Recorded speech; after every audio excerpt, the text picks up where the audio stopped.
So Josh Downs ended up having a hamstring injury yesterday. I also got asked to go over a couple of my guys that I'm pretty high on, and I'll go over them after Josh Downs. So Downs, he had that hamstring strain. We already know that it's most commonly that bicep femoris on the right there. Commonly it's due to it being a dual innervation.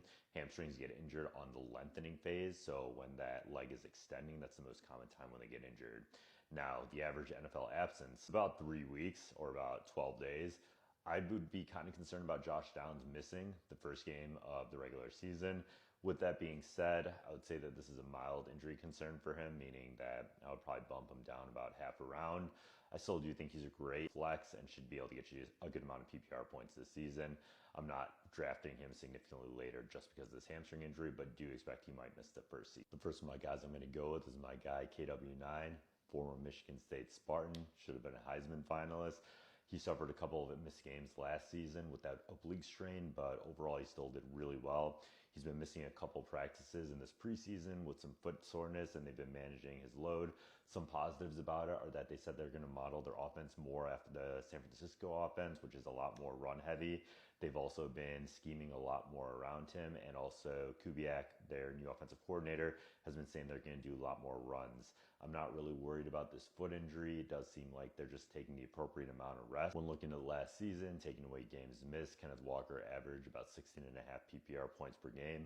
I expect that number to go up, but the thing to remember is if you do grab Kenneth Walker, you do need to take Charbonnet. I do think there's a mild risk for games missed, and Charbonnet is a great handcuff.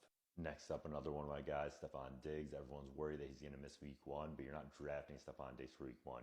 You're drafting him because he's going to blow up in the second half of the season. He only had a single ACL tear without any other accompanying damage.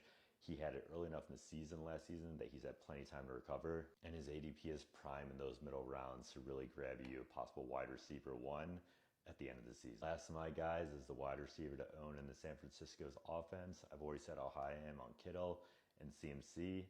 Juwan Jennings is not really the guy to be because he's got that calf strain that has a high chance of getting re-aggravated later in the season. He's also has these contract issues, so we're not really even sure if he's playing. The other guy, Brandon Ayuk, he's probably not going to be ready to go until week 6, week 7. That leaves Ricky Parasol, man. This guy is going to go off. He came on strong at the end of last season. He had a mild hamstring injury early in this preseason, but they already have him back practicing. They don't need to rush him back in the preseason. With a hamstring, you don't want to rush back hamstrings. So the fact that Ricky Parasol is out there balling out makes me really high on him.